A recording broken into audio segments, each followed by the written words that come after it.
Hey there, Nationeers! It is that time of year where I give you my Eclipse movie review. Last week, Summit Entertainment invited me and a bunch of Nationeers and other Twilighters to a special advanced screening of the movie Eclipse. I was embargoed with my review until today, which is why you haven't really seen me talking much about it except on Twitter. But with that now lifted, I can finally say that even though I was a big fan of the first Twilight movie, Eclipse is now my favorite in the saga so far. Basically, all the stuff you Twilighters are hoping to see inside of the Eclipse movie is in there, and it will most likely surpass your expectations. Edward versus Victoria scenes are epic, Dakota Fanning is perfect as Jane, Bryce Dallas Howard is perfect as Victoria, the acting quality of Kristen Stewart and Robert Pattinson has jumped 10,000%. It's just an all-around, very well-written, well-acted, well-directed movie. Now, I know a lot of you are Team Jacob, but in the realms of this movie, you really want to punch Jacob in the face, which Bella does. But the punch in the face that I want to give Jacob isn't one of me being angry at him, but more so of me wanting to knock some sense into his head. I mean, come on, man, you're chasing after a girl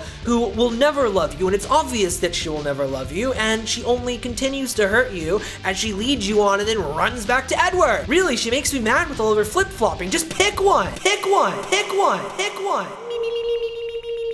For Jacob, it's like falling in love with a happily married woman. She's never going to love you. She's happy. Leave her alone and go find someone else. You really can't help but feel sorry for Jacob in this movie because no matter what he does, he's not going to get Bella. We know that, and he seems to know that, but he just doesn't seem like he's willing to deal with that fact. I can remember whenever I was reading this book and I put myself into Jacob's shoes to see what it felt like, and it's an awful feeling when you'll do anything and everything for someone and they just don't love you back. But at some point you just look at Jacob and think he really just needs to go through the heartbreak and move on and get over Bella. That whole element is perfectly captured in this movie. I give it 2 thumbs up. The battle and the action scenes were amazing. The romance wasn't over the top and cheesy, and yet you still felt for the characters, and it was actually funny in parts, especially the Charlie Swan attempt at the birds and the bees speech, which was hilarious and awkward. Be sure to check out my review of the Eclipse movie soundtrack right over there and enjoy the movie.